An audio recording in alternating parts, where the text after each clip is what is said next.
It's WG, bring you SMB, and I'm gonna make it quick and concise. What are my thoughts on these characters releasing after having tested out Alexi? As you can see right here, we got ourselves Alexi to 3 copies. We still haven't been able to get Olivian. So let's start with this, right? First off, if you want to get Olivian, you need to do at minimum 150 summons because you get 10 swords per 10 pull.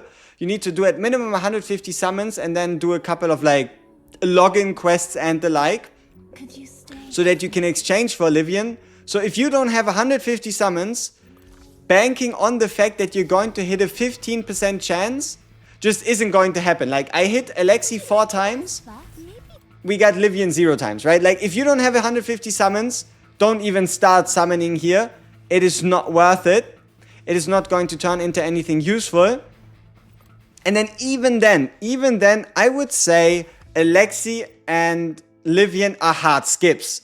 So reason number 1 is half the anniversary of the game, if we ever make it there, is going to be on Christmas, meaning the banner every one of us should be summoning for or looking for is the Christmas banner, and that's that, right? Like, if you take anything away from this, just skip the 2 of them. They are not worth it. Now let's talk about the reason why. So first off, Crypt of Doom now has a floor 5, and if you already have a working crit damage synergy team, then this shit is even less important, because you need already a lot of investment to beat stage 3, even more investment for 4, and if you can somehow beat stage 5, you have the best source in the game to get hammers, the best source to get these bellow things, and the best source to get blueprints and the like, right? So if you can clear stage 4 or stage 5, that's where you focus on, that's where you try to improve.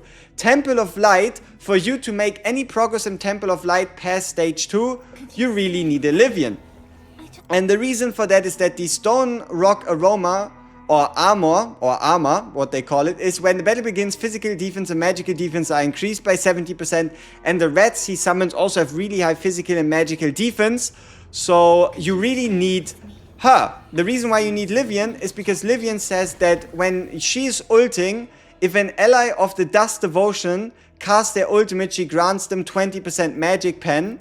And Alexi herself says she gives herself 5 stacks of magic pen. So you have 2 solutions. Either you have a super crazy, mega invested Alexi that hard carries you without Olivian, but even that won't be enough. But then you need a really, really highly invested Alexi plus Olivian so that you can get the 9 stacks, meaning 45% magic death pen. You also need the ultimate maxed out, you need bound gear, you need high copies, you need high affinity. You need all these things just to stand a chance at doing 4 and 5.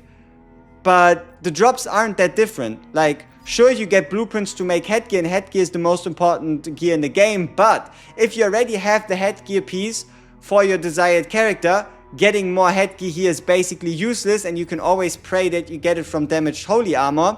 And these bellows are only defensive in nature. These bellows aren't even that enticing. Like, if you check out this piece right here, which we overheated, it gives you all damage reduction or crit damage down, which means that if we check out the details, you can reduce the magic damage, all damage, crit chance, like the crit chance enemies have against you, or crit damage of the character taken, meaning these are purely defensive in nature and only really useful for hard mode story, PvP, not necessarily for you actually beating content, because content still comes down to dealing damage.